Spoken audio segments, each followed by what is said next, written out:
Hello friends, સ્વાગત છે તમારું મમતાઝ કિચનમાં। આજે આપણે એકદમ ટેસ્ટી ફાડા લાપસી બનાવીશું।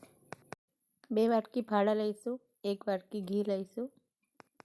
કઢાઈ ગરમ થાય એટલે પહેલાં તેમાં 1 વાટકી ઘી એડ કરીશું, પછી તેમાં 2 વાટકી ફાડા એડ કરીશું। ગેસની ફ્લેમ એકદમ મીડિયમ રાખીને આપણે તેને શેકી લઈશું। જ્યાં સુધી બરાબર શેકાય છે ત્યાં સુધી આપણે આ રીતે તેને ચલાવતા જ રહેવાનું છે। આ રીતે એકદમ વ્હાઈટ જેવા થઈ જાય ત્યાં સુધી આપણે તેને શેકવાના છે। બહુ વધારે પડતા લાલ નથી થવા દેવાના। આપણે તેમાં 2 લોટા પાણી એડ કરીશું। ઢાંકણ ઢાંકીને થોડી વાર માટે થવા દઈશું। બરાબર ઉકળે પછી ગેસ બંધ કરી તેને ઢાંકી દઈશું।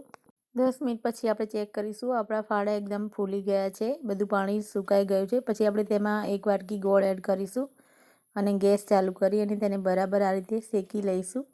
જ્યાં સુધી તે એકદમ ઘટ્ટ બની જાય ત્યાં સુધી આપણે તેને શેકીશું। ઇલાયચીનો ભૂકો અને કાજુ બદામ દ્રાક્ષ એડ કરીશું। તો રેડી છે ફાડા લાપસી। ઠંડા થયા પછી આનો એક દાણો છૂટો પડી જશે। તમે આ રેસીપી એકવાર જરૂરથી ટ્રાય કરજો। કમેન્ટ કરી જણાવજો તમને આ કેવી લાગી। તમને સારી લાગી હોય તો લાઈક કરજો, મારી ચેનલને સબસ્ક્રાઈબ કરજો। Thank you for watching.